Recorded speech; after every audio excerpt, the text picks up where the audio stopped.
চেষ্টা করব। বলছিলাম এই যে রাম মন্দির, এই রাম মন্দির কতদিন পুরনো? এটা 1994 সালে উদ্বোধন। এখানে আপনি পুজো কতদিন ধরে করে আসছেন? আমার ধরুন মোটামুটি এই 1994 সাল থেকে আমি পুজো করে আসছেন। পুজো করে আসছি। আচ্ছা, আমরা শুনেছি এই পাশেই রয়েছে সীতাকুণ্ড এবং আমরা শুনেছি যে এই অযোধ্যা পাহাড়ে রাম এসেছিল এবং 2.5 দিন ছিল। উনার কি এইখানে কোনো আগে স্মৃতি রয়েছিল? আগে স্মৃতি মানে কি, যে ওর পান ছিল, যে পান ছিল, আচ্ছা তারপর যে সীতাকুণ্ড যেটা তীর দিয়ে যে জল তুলেছিল, আচ্ছা মানে একটা কুয়ো এই ধারে একটা দেখবেন একটা আছে, একটা ওই সাইডে আছে, এখন ওটা পুরো উঠছে, এটা এখন কমে গেছে। আচ্ছা, তা আগে লক্ষণ মানে ডাভাগ্রাম, পুরুলিয়া। হ্যাঁ, না বলরামপুর। বলরামপুর, পুরুলিয়া বলরামপুর। আচ্ছা আচ্ছা আচ্ছা, এখানে আসার কারণ? আমরা এই যে ঘুরতে এসেছি সবাই, পুরা পরিবার। আচ্ছা আচ্ছা, অযোধ্যা পাহাড়ের কোন কোন জায়গায় ঘোরা হলো এখন পর্যন্ত? না, আমরা ওই যে দুর্গা মন্দির ঘোরা হলো, আর এখানে রাম মন্দির ঘোরা হ্যালো হলো। বন্ধুরা, আবার একটা নতুন ভিডিওতে সকলকে স্বাগত জানাই। আর আজকে রয়েছি আমি আমাদের জনপ্রিয় জায়গা অযোধ্যা পাহাড়। এই অযোধ্যা পাহাড়ে অনেক কিছু রয়েছে, তার মধ্যে এইখানে রয়েছে আমাদের বহু পুরনো আধ্যাত্মিক জগতের শ্রী রামচন্দ্রের মন্দির। আজকে আমি আপনাদেরকে এই মন্দির সম্বন্ধে অনেক কিছু জানাবো এবং এই মন্দির দর্শন করাবো। তো চলুন, এই আমাদের প্রাচীনতম আমাদের যে অযোধ্যা পাহাড়ে অবস্থিত রাম মন্দির রয়েছে, সেই রাম মন্দির দর্শন করা যায়। তো চলুন।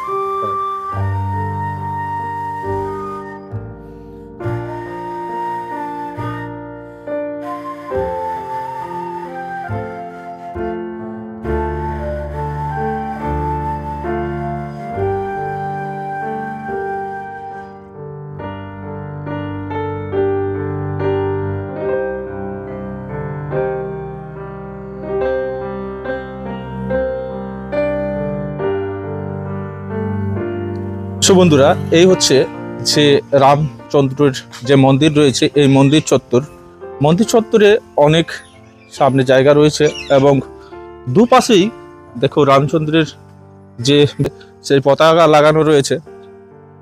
এই হচ্ছে সেই আমাদের প্রাচীনতম রামচন্দ্রের মন্দির।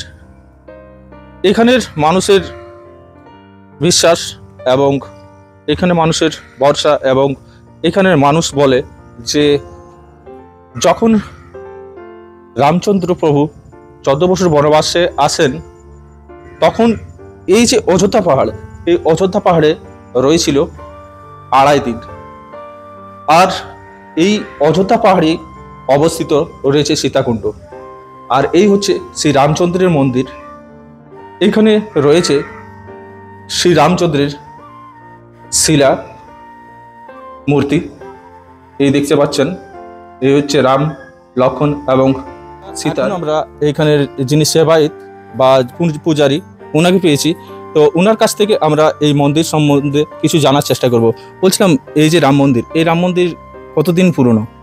এটা 1994 সালে উদ্বোধন হয়েছে। তারপরে একটু ছিল। আচ্ছা হ্যাঁ, সেটা তো হয় না, তো এটা পূর্বাঞ্চল কল্যাণ আশ্রম, আচ্ছা, এটা মানে ডোনেশনের উপরেই এটা করেছে, বানানো হয়েছে। আচ্ছা আচ্ছা, আর এটা পূর্বাঞ্চল কল্যাণ আশ্রমেই পরিচালনা করে চলছে। আচ্ছা আচ্ছা। আর বলছিলাম এইখানে আপনি পুজো কতদিন ধরে করে আসছেন?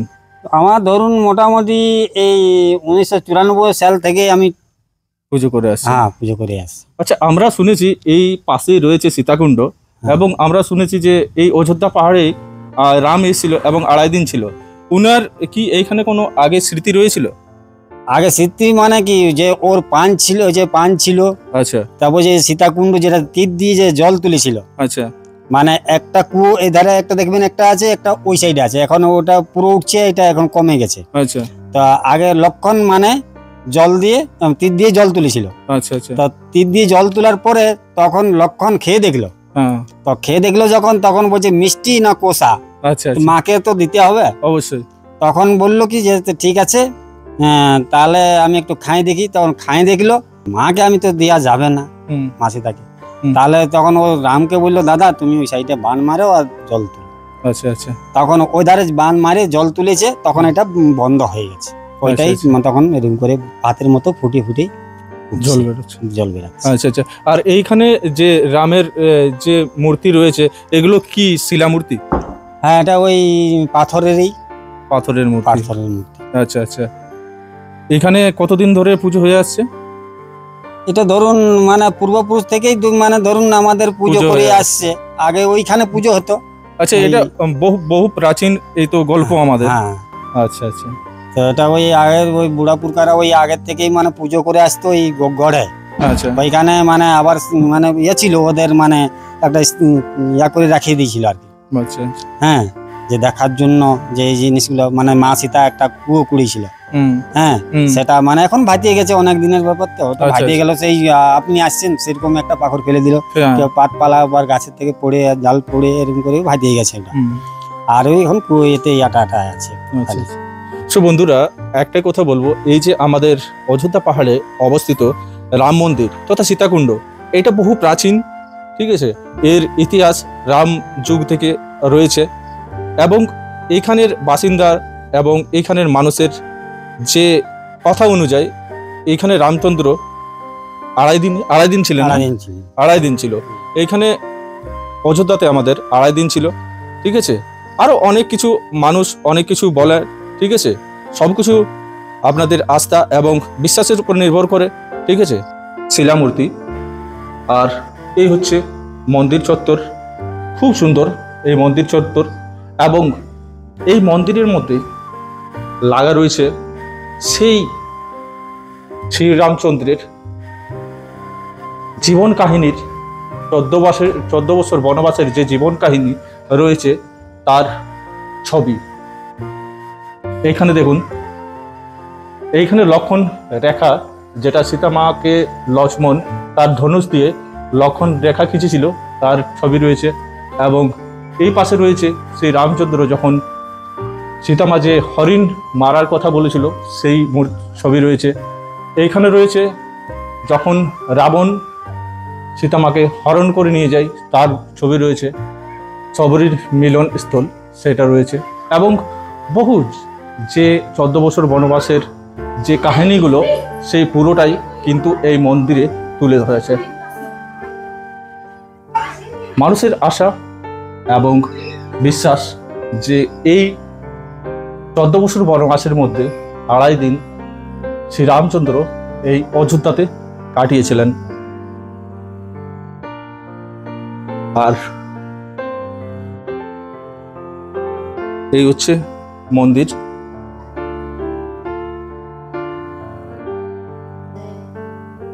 তো বন্ধুরা, এখন আমরা অযোধ্যা রাম মন্দিরে রয়েছে। আর ইনারা এসছেন আমাদের পুরুলিয়ারে। কোন জায়গা থেকে এসছো? ডাভা গ্রাম। ডাভা গ্রাম, হ্যাঁ, পুরুলিয়া? হ্যাঁ, না বলরামপুর। বলরামপুর? হ্যাঁ। পুরুলিয়া বলরামপুর? হ্যাঁ, আচ্ছা আচ্ছা আচ্ছা। এখানে আসার কারণ? আমরা এই যে ঘুরতে এসেছি সবাই পুরা পরিবার। আচ্ছা আচ্ছা। অযোধ্যা পাহাড়ের কোন কোন জায়গায় ঘোরা হলো এখন পর্যন্ত? না, আমরা ওই যে দুর্গা মন্দির ঘোরা হইলো, আর এখানে রাম মন্দির ঘোরা হইলো, তারপরে নিচে যে লহরিয়া বাবা আছেন ওইখানে আচ্ছা, ঘোরা আচ্ছা। হইলো, তারপরে এখানে সামনে আছে যে লজ, এই যে আচ্ছা। লজটার নামটা মনে হইলো নাই, কিরা লজটার নাম ছিল ওটা? ওই লজের ভিতরে ঘোরা হলো। আচ্ছা আচ্ছা এই সামনে আছে, আচ্ছা এইগুলা ঘোরা হইলো, হোটেলে খাওয়া হইলো, অনেকটা মানে কি বলে ফুর্তি মস্তি করা হইলো, ছবিতে লিয়া হইলো, ভিডিও করা হইলো। আচ্ছা আর আমার চ্যানেলের নাম বটে, আমার পেজ আছে, আমি পেজে কাজ করি, তো আমার চ্যানেলের নাম সুমিতা লোহার অফিসিয়াল, একটু সাপোর্ট করবে সবাই। এখন কি বাড়ি যাবেন? হ্যাঁ, এখন বাড়ি যাব। আচ্ছা আচ্ছা। হ্যাঁ, বাড়ি যাব। এই তো বন্ধুরা, এই ছিল আজকের ভিডিওটা। আর ভিডিওটা বড় করছি না। আর এই ধরনের ভিডিও দেখার জন্য অবশ্যই আমাদের চ্যানেলটা সাবস্ক্রাইব, এবং যদি ফেসবুক পেজ থেকে দেখছেন তো পেজটা ফলো করে নেবেন। চলুন, দেখা হচ্ছে আবার একটা নতুন ভিডিওতে, নতুন কোনো জায়গায়। ততদিন ভালো থাকবেন, সুস্থ থাকবেন। বন্দে মাতরম। জয় হিন্দ।